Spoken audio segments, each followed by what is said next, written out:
Welcome to Beyond Belief, Tales of Religious Exodus, where we delve into the personal journeys of people who've left fundamentalist religions. In this series, we explore their experiences within religion, their journey out, and how they found meaning and healing on the other side. Okay, Leah, here we are. Some technical difficulties, but we have gathered here today. So thank you for joining the Beyond Belief podcast. And when we were emailing back and forth, it seems like you have a fascinating story. So I'd love to start with you just telling me a bit. What was your religious upbringing like? Neturei Karta. That's You were my raised in, Neturei now Karta. in Israel, Oh no, Stamford Hill, London. in London? Yeah, Stamford Hill. Stamford Oh, Hill? wow. London? Yeah, Stamford Hill in London. Okay. And are you currently living in Israel? Yes, Haifa. In Haifa. Okay. Yeah. So for those who don't know, can you tell us a bit about what it means to grow up in the Neturei Karta, what their main beliefs are? Even I think they have some different views even than regular Orthodox Judaism. One of my earliest memories is burning the flag of Israel, writing notes on the window saying we have nothing to do with the state of Israel. Still today, here and there, well, I remember, for instance, my great uncles were talking about how they had met up with, and later I put the pieces together and they were Palestinians or so, just saying that they were on their side, that they were against the state of Israel. I do remember again hearing my uncles and great uncles discussing how they would go around and beat up women who they thought were immodestly dressed. They called themselves the equivalent of the Sneers Brigade. Mm, So it was just Yiddish. We didn't even have the Chumash in school. You couldn't touch it because that was considered, girls were considered tummy. I didn't know. Well, I knew I lived in London, but didn't know didn't know much else. So, for instance, when they were jumping rope in the courtyard, and there was the song of I think, oh, there was the song of Thatcher, milk snatcher. I just thought that was a career. I thought that was a job. Only much later did I put together the pieces and realize that, hey, we actually had a prime minister called Margaret Thatcher. mm.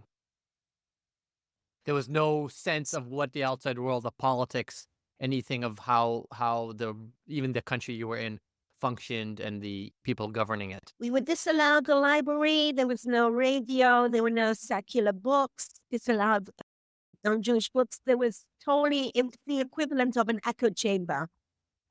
Or as I put it once in one article, it was like you were in an egg box and the lid was closed. Right, right. And as far as the religious practice, how is there a difference in how Neturei Karta practice their Judaism compared to other Orthodox Jewish sects? The very extreme, the most extreme. It's the horseshoe theory where one extreme links up with the other. So it's the most extreme you could go, where they are willing to join hand in hand with those who want to destroy the state of Israel. Mhm. And you're saying that's a sign that also the way they approach religion is equally extreme. I'm curious for you, Yes. were there specific commandments or rules that you struggled with particularly growing up that were particularly difficult for you? Pray to be normal. My principal would Mm, tell me that God gave me a man's brain and that was my Yetzirah, that was my life's mission to suppress that because I had questions all the time.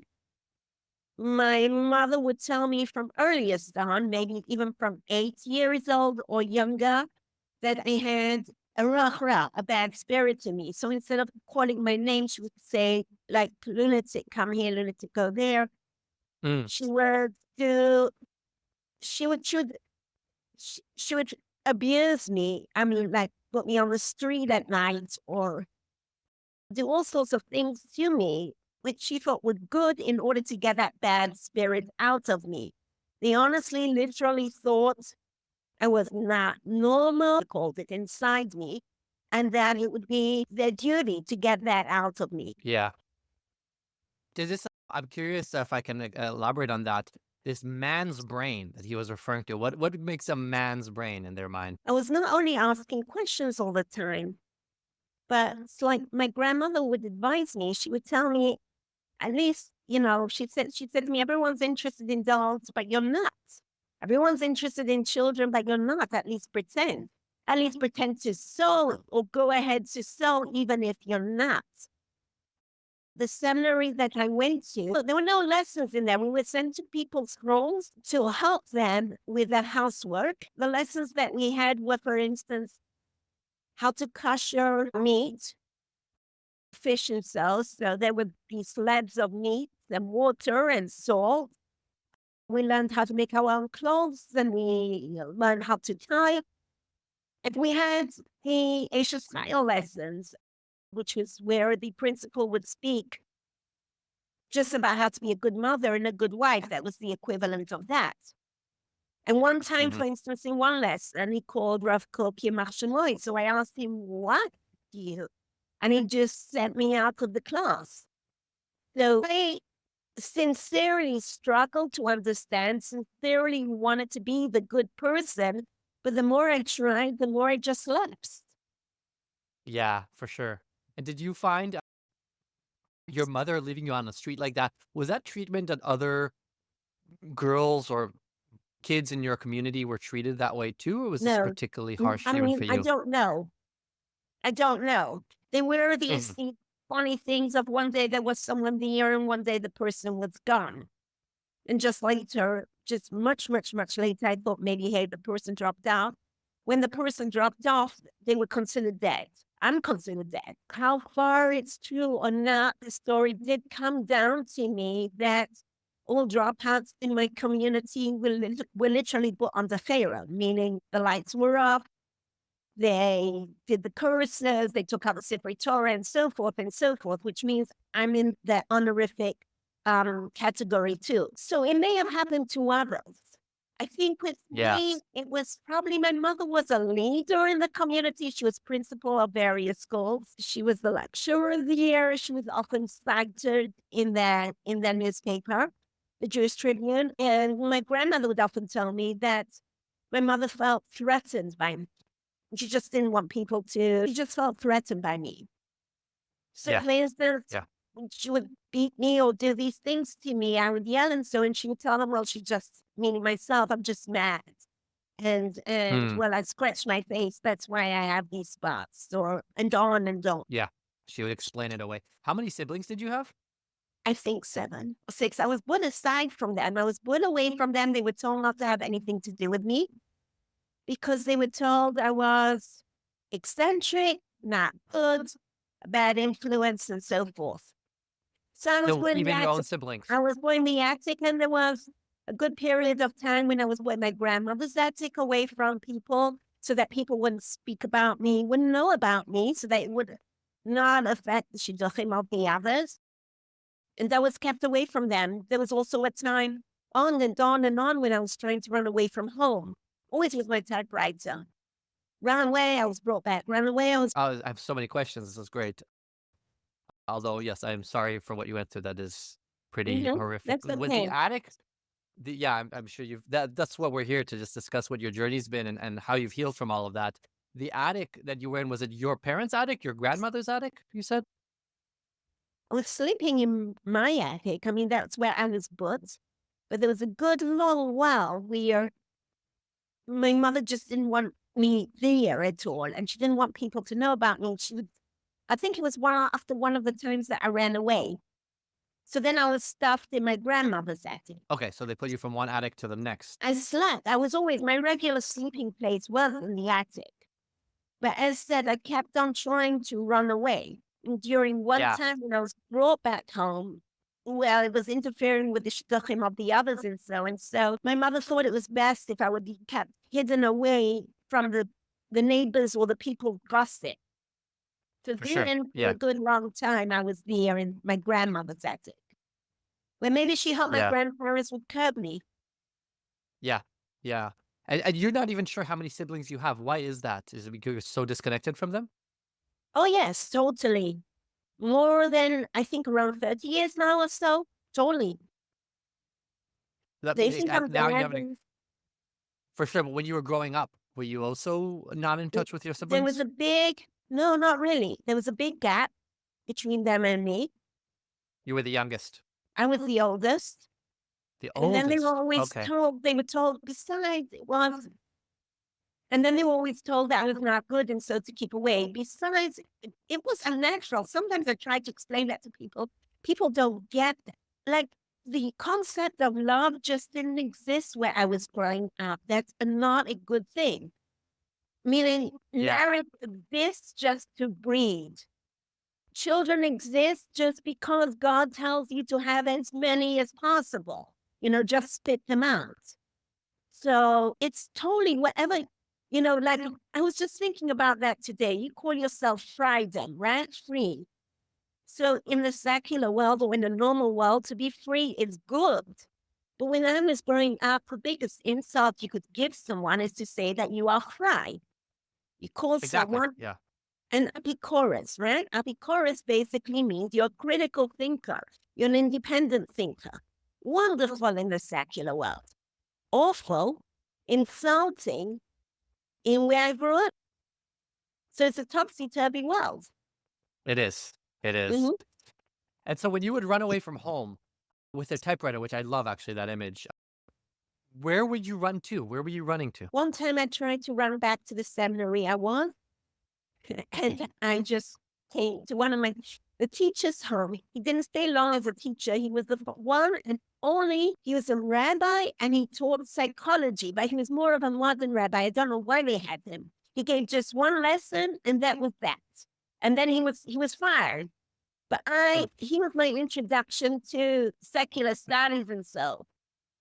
Mm. And I And I kept on with him here or there, occasionally, but enough to know where he lived. So one time I just took the coach that was to Manchester and fled to his home. And other times I tried my aunt and I was sent back.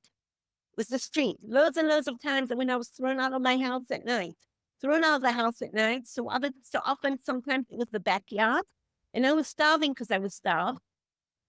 So sometimes I ate grass because I'd read that in the Holocaust they ate grass.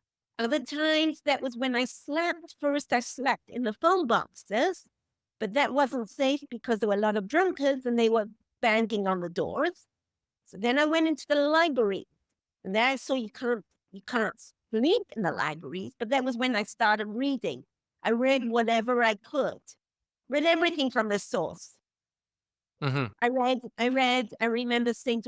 Augustine's Christian thing. I read Mein Kampf because I wanted to see why my principal spat when he said Hitler's name. I read the Judenstaat. I read actually the Torah I read from the Old Testament. That was the first time I wanted to understand and read everything to see Mhm. whether what I was told was true or not. I read the New Wow. Testament and so on and so forth. I read Darwin's The Origin, also everything. Yeah. Yeah. And what the typewriter you carried with you, what was that for? It's like a child needs it was actually electric typewriter. No, that was a manual. My first one, it was a manual typewriter.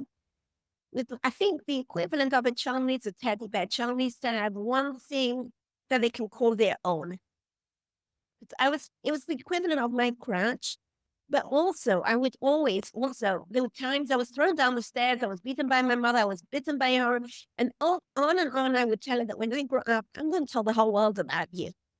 I would Mhm. so that is mainly, it was something, I needed something to survive and to pull me through. And that was, even as a very, very young child, in a way, that was my swearing. I often compared myself actually to the little princess. I would take out books from the garbage in the street or something like that. That was how I read some of these books. But I often thought of myself as Sarah Crew and the little princess. My mother was Miss Minchin. Yes, of course. That And makes sense. so it was that thought at the back of my mind, that vision. And the typewriter was just, he always liked writing, even when very young, thinking and writing. And as I said, the typewriter was like the equivalent of the teddy bear. Yeah. That was Yes. my possession. That belonged to me. That was what defined me. What did you write about back then? I actually made up my own religion. I'm thinking when I was a good long time in my grandmother's house in the attic, I wasn't allowed out, except for when my uncles would come from Antwerp. There was a few times a day they would call me down, they would tell me off. That was one big period, tell me to be normal, tell me that I was destroying the shidduchim of my siblings and so forth. But all the other time I was there, I would look out of the window and then I'd see kids from different backgrounds. Later I realized some of them were Muslim, others were Christian, those, they were dressed differently. And I would imagine, I would think, hey, they're brought up this way to believe in these things, to do these things, to dress like this, to pray to whoever they pray to and so forth. And this is their whole life that they're going to be like that. How do they know that they're doing the right thing? And then I thought, hey, like I dress like this. I'm made to believe in these things. This is what I believe is good and bad and right and wrong. And my whole life is going to be like that. How do I know that what I'm doing is the right thing? And then I had an exercise book or so. And I think just to while away the time, but also because I was always imagining. And so I imagined that all of us together would be in that, like the big fish, the shark, where they say everyone will sleep when Mashiach comes or so and have the big meal and so in that Yiddish song. So all of us would be together in that fish and all of us would have one religion and all of us would be good friends. And no one would be told, that you're not good. And so we would all understand each other. We would all serve one God. And so, and then I just made up my own language for this religion and so forth and so forth. It was just because I was there all around the clock in that attic. And that was how I entertained myself. For sure. That's amazing.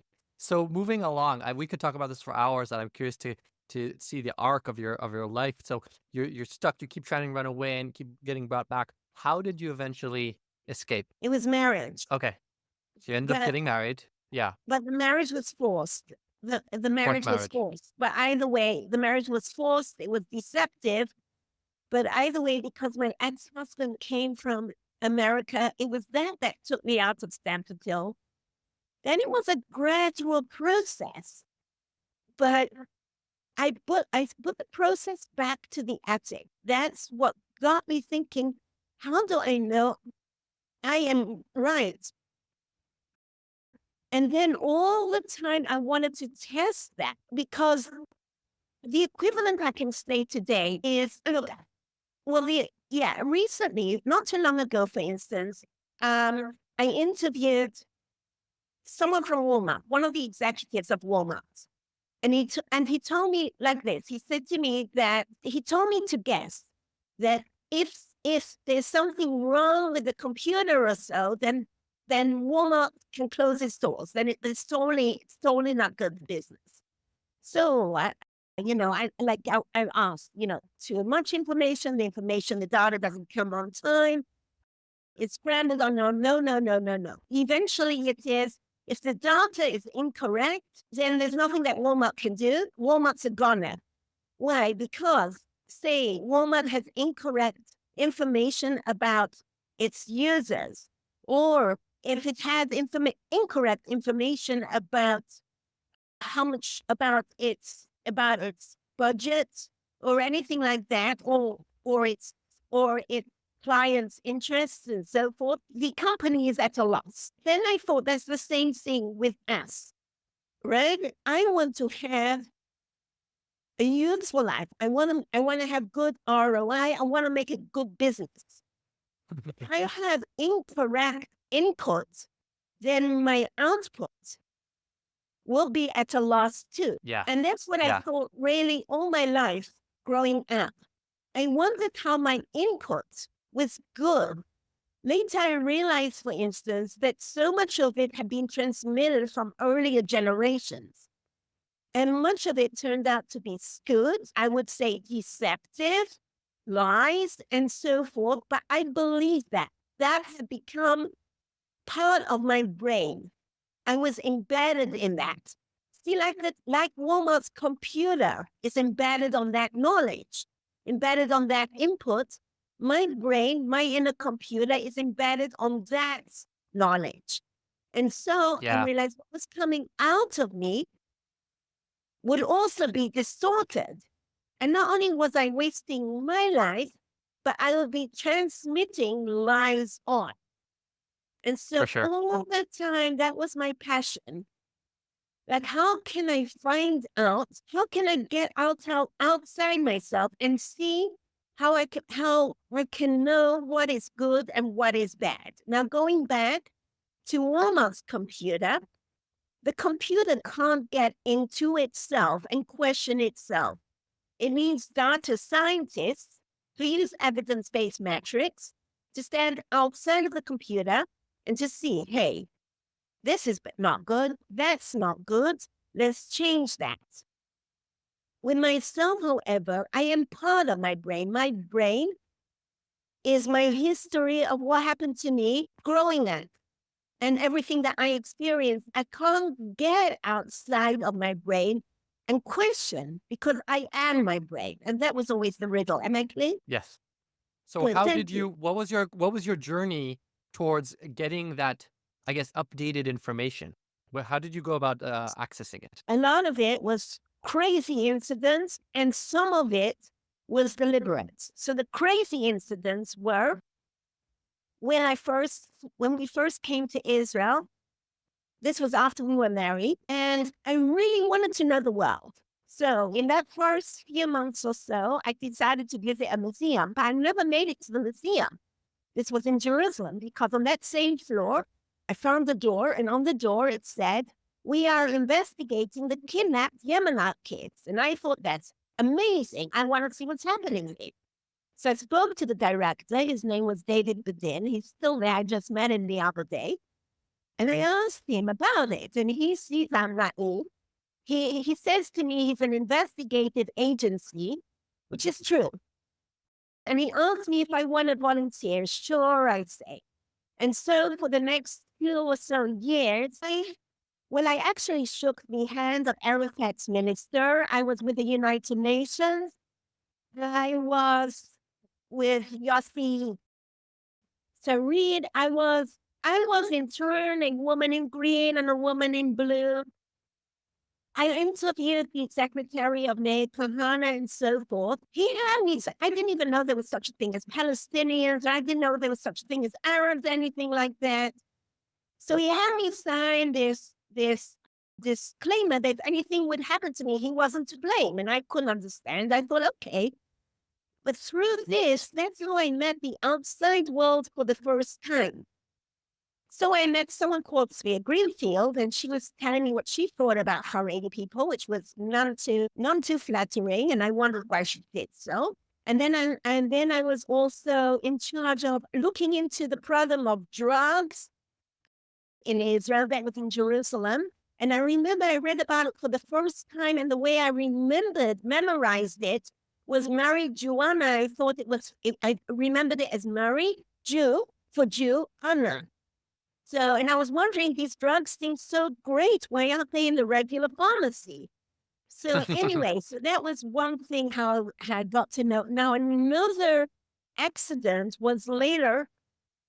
We were first in Israel, and then, as said, my ex-husband, he came from America. My mother-in-law was seriously ill, so we lived there to look after her, and I was looking for a job.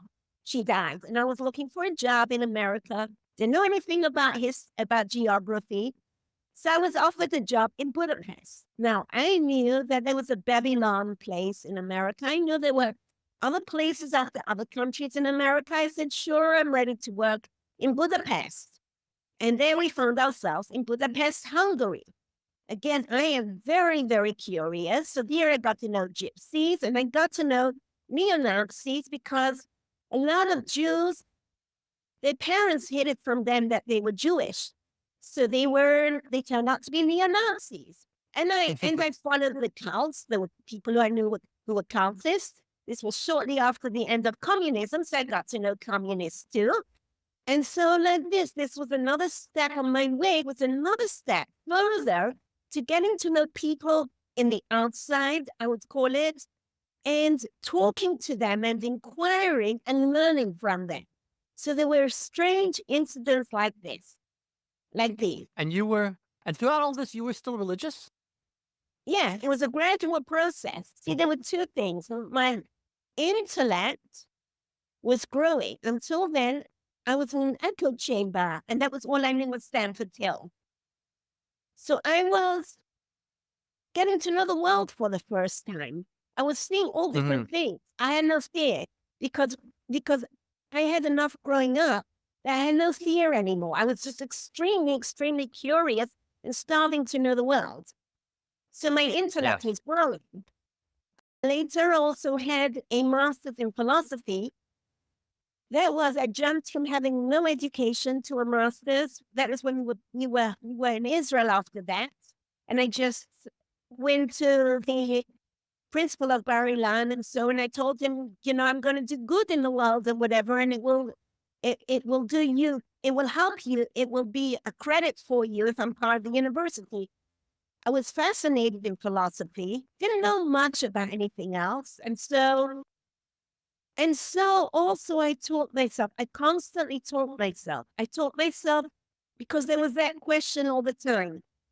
So in Bar Ilan, for instance, I got my master's. This was all in Hebrew, in philosophy and in advanced logic.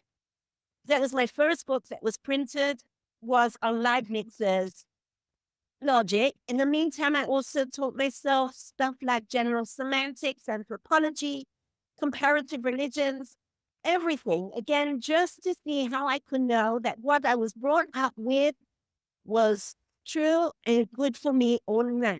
How I could find out what was true and what was not. So I said there were these two roads side by side. Again, after Israel, my ex-husband was offered a job in Chiro, in outreach. This was in California and Silicon Valley.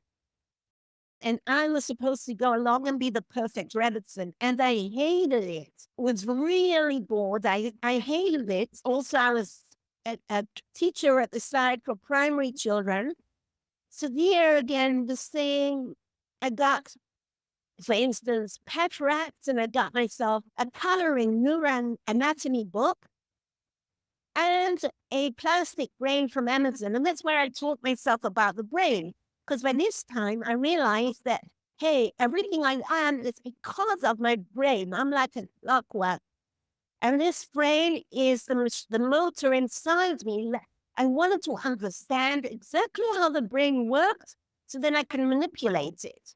And then it came to the point over there in California that I thought, hey, now I understand how my brain reasons. Now I want to know if I can use the logic that I taught, because the brain reasons through pictures and through logic. Now I thought, maybe I can, through using the logic that I was taught, maybe I can make my reasoning better and like this change my brain to sort of crack into that clockwork machine, tinker with the motor inside it and correct my reasoning so that I am no longer controlled by the past that I grew up in and by the group I grew up in, but now I can control my own reasoning. But then I realized I need someone to test it on. I couldn't test it on the curious people because, they were trying to be frum. So I just got myself in jail. I got the idea from the bosses. Like everywhere in Silicon Valley was all about the jail. And so I went from one jail to the other, to San Francisco, to Los Gatos, to Santa Cruz, and so forth. And I told them, because by this time I also had a background in counseling. I told them I can counsel, and I told them I know logic very well and I can do well. So they told me, okay, go and sell what you can offer to parolees, those that were just being released. So I went to the parolees that were just being released there, and I told them what I could do. And I had about 4 or 5 people that were interested. So then I got an office in the San Jose main library. I spoke to the manager. She gave me a private office. And that was where I tested those ideas to see if I could help them start a new life. Because until then, they were conditioned, like I was, in their life. So to start a new life through improving their reasoning, through going into the brain. And then I did that. Then again, we moved back to Israel. And then I did that in Israel. And in Israel, it turned out strange.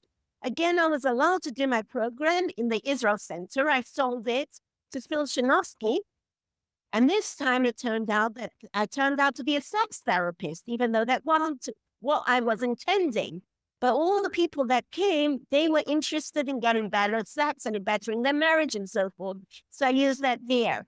So it turned out in California, I was a prison therapist. And in Israel, I was a sex therapist. And that was how I did that. Yeah. So I started my journey about how to know whether and how I can train myself and be my own boss was partly by chance and partly deliberate. For sure. And what was the biggest struggle for you for all of this? As you're doing this tremendous transition from where you were raised to acquiring vast amounts of knowledge, what was the biggest struggle along the way? I think everything pulling me back a lot. You may call it these voices in the head, like sometimes feeling I'm too old, sometimes looking at others and thinking they've done so much and it's not fair. I've just started a race too late. I would also say about the brain, I would say my amygdala. By the way, I have a PhD in behavioral neuroscience. So that's why I can talk about the brain the way I do now. So my amygdala, which is the instrument, where the emotion is, that was tripping me up all the time. Because anytime I would see someone, say, with a straddle or with a beard or something like that, I would feel like I'm choking. See someone hugging a child or being with a child or having a normal marriage, anything like that, feel ready, I'm sobbing and so it was again I had realized from the research that I did that my brain was literally damaged. It was damaged by the trauma, by my childhood trauma. It was damaged by toxic ideology. I was damaged by the fundamentalism that I grew up in, meaning the prefrontal cortex, which is supposed to be the part of the brain, that's the one in front of your forehead, almost on top of your eye, that's supposed to let you have self-control, plan rationally, not be impulsive. It was always caught up by trauma. And maybe say I would get angry, I would retort, I would not have self-control. I would not be able to move forward to have good output. The amygdala, meanwhile, which is the emotion, it's almond shape of emotion, that also will not let me think rationally. There were various ways I got around that. Again, I read a lot of studies about emotional self-regulation, how people could control their emotion. Then I realized you did it through words, through breaking down, saying, instead of saying I love someone, you break it down into the letters LOVE, and then you're no longer flooded. So so that was how I tried one time. Eventually, I came to the end of the tunnel through ChatGPT, through AI. It was AI. It was a few other things. It was from neuroscience. I started getting ideas from neuroscience. There was also a book that I saw in Hungary. It was actually an old book written by a lord. It was written by a lord after World War I, and he had an idea. It was about how to stop mankind from killing anymore. It was a book that no one read because it was around 10 volumes and so. But I read it and I was fascinated. So there's a few things like that. It was really ChatGPT. And they helped you resolved everything, yeah? So ChatGPT has helped you essentially heal your trauma as you describe Not it? Was really, it? no. Oh, No, but it gave me the answer a bit. Was together with the neuroscience. what has helped you Meaning, the most in your healing journey? What's helped you get moved past? You described it as, feeling flooded just by seeing somebody giving someone else a hug, right? Or someone with a strimel reminding you of your past. And that no longer happens. And what would you attribute the yes, main progress to? What helped you arrive at where you are today? I broke people into shapes, really so, because that was the idea I got from all these studies. All these studies I noticed again and again, they took the stimulus, say a picture or say a feeling of pain, and they reduced it to facts, to Mhm. non-stimulus. So the way this worked also in the brain, I realized, was when, say, my amygdala would see the person with the sternum, and so it would be flooded, totally flooded, activated. And that's when I would feel sobby. But when I broke that person into a shape, I looked at his mouth, it was a line. I looked at his eyes, they were like almonds. I looked at the nose, it was like a carrot stick, say. So Yeah. I'm thinking of him in a logical, fact way. All that blood flow, it's called the cerebral blood flow, it subsides and it goes into my prefrontal cortex. The prefrontal cortex is where all my logic thinking is done. It's now got all that brain, it's activated, it's alive. I'm able to think logically. And that is really what helped. Yeah. I did that Yeah. time and again with virtually everything. Amazing. And so I'm curious if you could go back in time to your younger self. Maybe she's in the attic still with a typewriter. What would you tell her? I think to make up stories about what she can become, even maybe to change the name. The name of what? Because it was very similar to what I was doing then, but that was a bit subconscious where I pretended I was Sarah Crew. And I think that's what helped me then. Yeah. But Yeah. I'm just realizing now that that was on a subconscious level. But Mhm. when you distance yourself from what's happening to you see, nowadays, what happened later was when I think of myself as an AI, I think of myself, say, as an Alexa, and Alexa is being programmed to do this, to do that, to do the other. That's Yeah. Alexa, right? I'm being programmed. That's not me. My thing was always, how can I get out of being Alexa? How can I get to being me?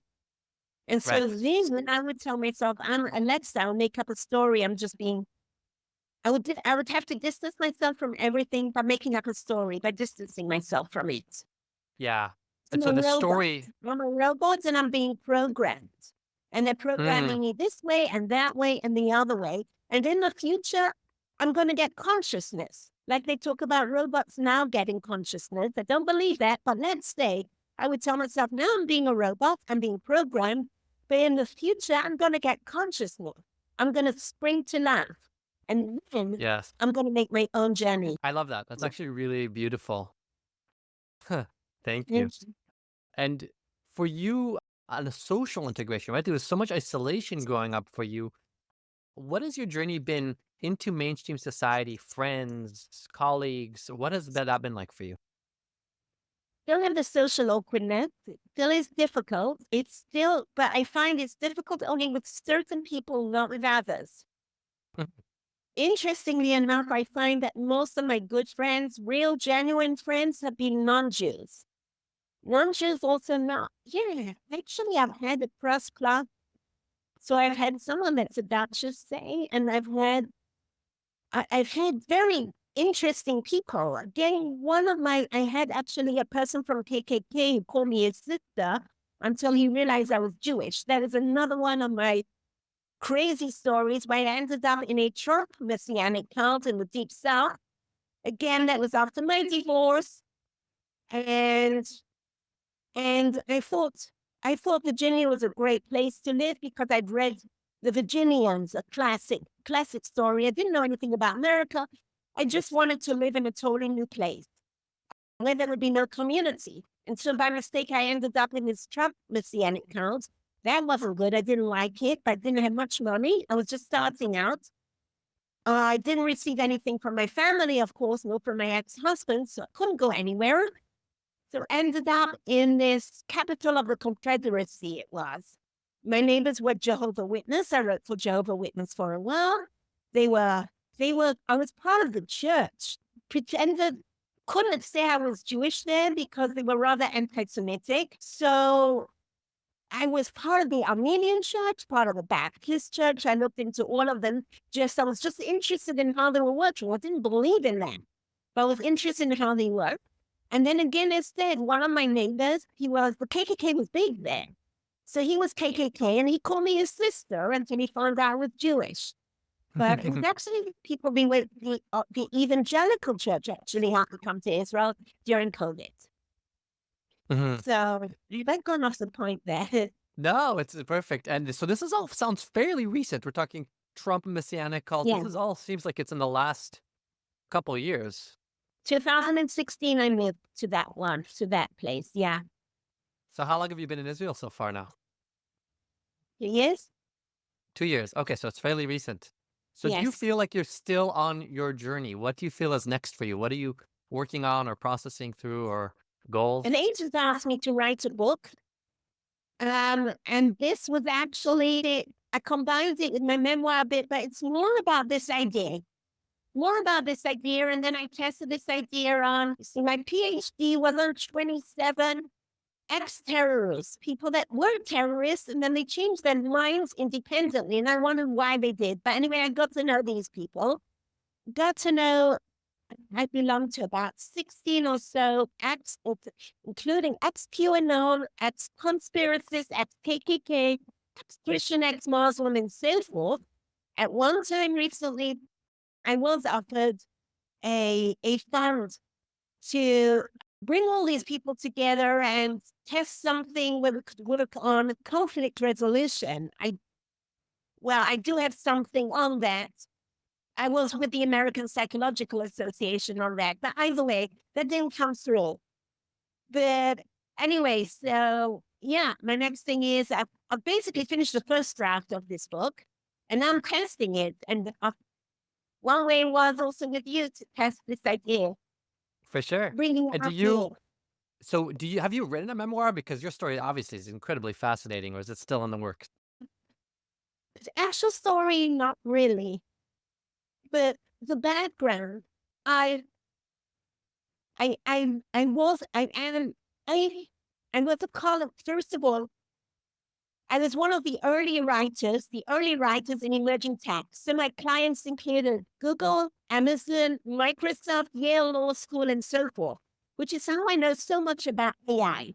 I've Yeah. been one of the early people, one of the early consultants, writers, researchers on GPT, not just Chat GPT, but also Gemini, health-related GPTs, and so forth, which is why I know quite a bit about them. And then on the peace side, at one time, I was a columnist, peace resolution. So say I wrote for the Iranian Times, I've written for Turkish Diplomats Observer.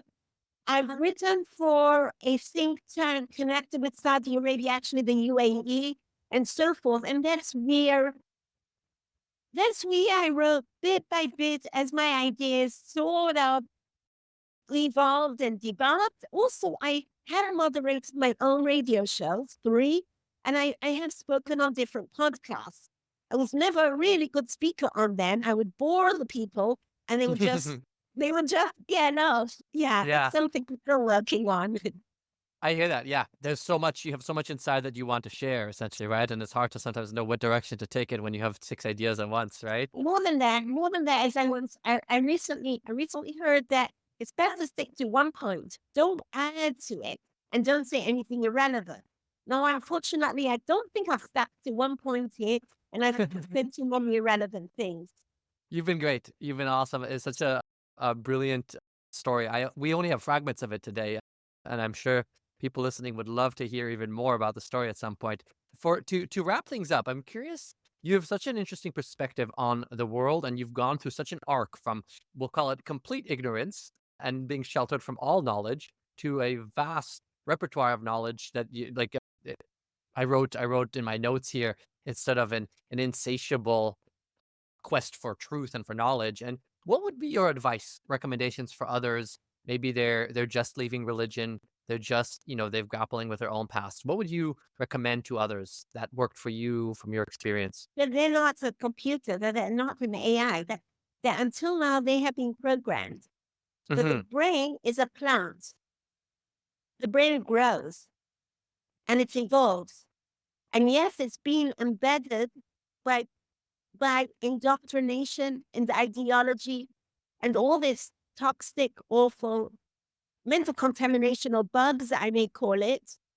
But there is a way that people can take over Yeah. by, first of all, and most important, moving to a totally different environment. Because as long as they're stuck in the old environment, the brain continues growing in that environment, or rather not growing, I would say stagnating. But once they move to a totally different environment, then looking at things as they are. So, for instance, let's take this Pesach. You have the images of the Chacham, the Rasha, the She'en, the Rishon, and the Tom, right? Now, Hmm. we'll just Yeah. take the Chacham. When you think of the Chacham, according to what you've been taught, what do you think of him as? He's like this little kid with glasses on, and he's asking all the right questions. Okay, well, the way I imagine from what I was taught was a guy with a strama with a long beard. You'll be learning Yeah, Torah, right? exactly. That's the way a man should be, and a woman should marry someone like that. Now, when you Yeah. take it, that's the picture, the lotto picture in my mind. But when you look at the lotto card in reality, a wise person, I would ask then, is a scientist wise? Not according to that. The book has to be the Torah, right? Does a person that have with a beard always is always wise? Not necessarily. But also wise that the Chacham, if you see, is the opposite of the Rasha, meaning that they identify the Chacham as someone who is good. Is a wise person always good? Is someone who learns Torah always good and always wise? Does a wise person have to have a beard?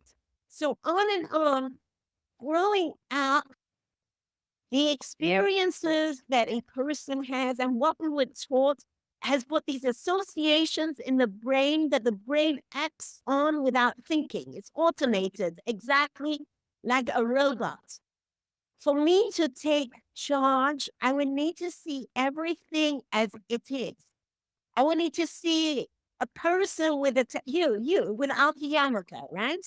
When I Yeah. first saw men without yarmulkes, or even without long tails, it would disturb me, and I would wonder why. And then I tracked it back to I was told, "Hey, that's bad." Well, going back to Fry, why I told you about Fry before. Why is freedom? Yeah. Why is freedom bad? Why is Apicurus bad? So Yeah. really seeing, and it's a game. It's not easy, but it comes with time. Really seeing things as they are. And that's one of the laws. It's called neuroplasticity. One of the laws of how the brain grows and becomes your own brain, you in charge, is when you really look at things as they are with attention. You focus on it again and again and again, like reinforcement. All the time, all the time, all the time. And in time, bit by bit, bit by bit, bit by bit, the past, this downward neuroplasticity, the past subsides, goes away. Your parents are no longer controlling you. When you grow up, it's no longer controlling you. You are becoming more and more and more in control of your own brain. Your brain is your future. Your brain is you. Mm, And I love so that. in time, you have stepped out of being the robot. You have stepped out of being an Alexa. You're no longer a killer robot or a sex robot or a childbearing robot. But now you can make your own way through what works. It really works because the brain is alive as a plant. It grows, and you are now in charge of growing it. Amazing. So, Leah, would there be any books or online resources that you would recommend to somebody? Something that you enjoyed or benefited from? What has taught me a lot, basically being Brian Tracy, more in terms of tying me down to how to structure my goals, what I want, how I want my life to be in terms of the practical stuff. I also love, I exercise every morning. If not yoga, then I do body sculpt, then I do exercises or whatever. But as I exercise, I also listen to a TEDx thing, more on say sales, persuasion, influencing, anything like that. Okay. Because I think that most of life deals with sales, but anything I find that a lot of these practical things are helpful. Yes. I love that. I'll share for myself that Yes, growing up please. years in yeshiva with so much abstract, so much theory, Uh-huh. that I have an insatiable desire for things that I can like touch with my hands and apply into the real world. And it's almost like I'm compensating for all those years where things were just theoretical. And I really, really crave the things that I can somehow put into practice, move things around, do, the computer stuff because, you move this across and you get that over there. I also Yes. find, and I think that this is important to say, I also find that a lot of people who drop out, they just are more. They don't know where they're going. And I find, as someone told me actually right the other day, someone on Reddit mentioned that a lot of them turn to extreme left. And that is like Krishnamurti. He's an Indian philosopher. And he also noted, he says that people who drop off from different religions, they go from one ideology to another, but they don't realize that they were slaves by the one and they're slaves by the other. And maybe some things in the extreme left could be useful, but oftentimes I have found when people say, for instance, that I am a victim, it's not my fault. I'm born like this. It draws them back. It doesn't help them go forward. And they've been hurt enough. It's a Yeah. pity that they still stay with that. Yeah. What would be a better mindset than I am a victim? We'll end with this. I would love to hear your final summary of what it means to reframe it from being a victim to what would you say instead? There was something, I once saw a Holocaust museum in Skokie, and it says, use the past to transform the future. And that's always what I've told myself. I've always told myself, always again and again, that there's no law, there's nothing that I cannot do. Instead of saying I can't do it, if I really want it, I'm going to ask, how can I do this? Yeah. It's not that I'm a victim. It's not that, it's not that my brain is damaged. And I think that's why it got me to where I was. All the research says my amygdala is bloated and my prefrontal cortex is like stunted. And my brain thinks the way it does because I am a victim. And I thought, no, I don't live like this. How can I be my own boss instead of being programmed? So it's really how and not this is the end of the story. Amazing. Thank you so much, Leah. That was beautifully inspiring. I appreciate you sharing your Thank story with you. us. And you're a great interviewer. Thank you. Thanks for listening to this episode of Beyond Belief. If you found the episode inspiring, please share it with others who might benefit from it, and be sure to subscribe to it to get updates about future episodes.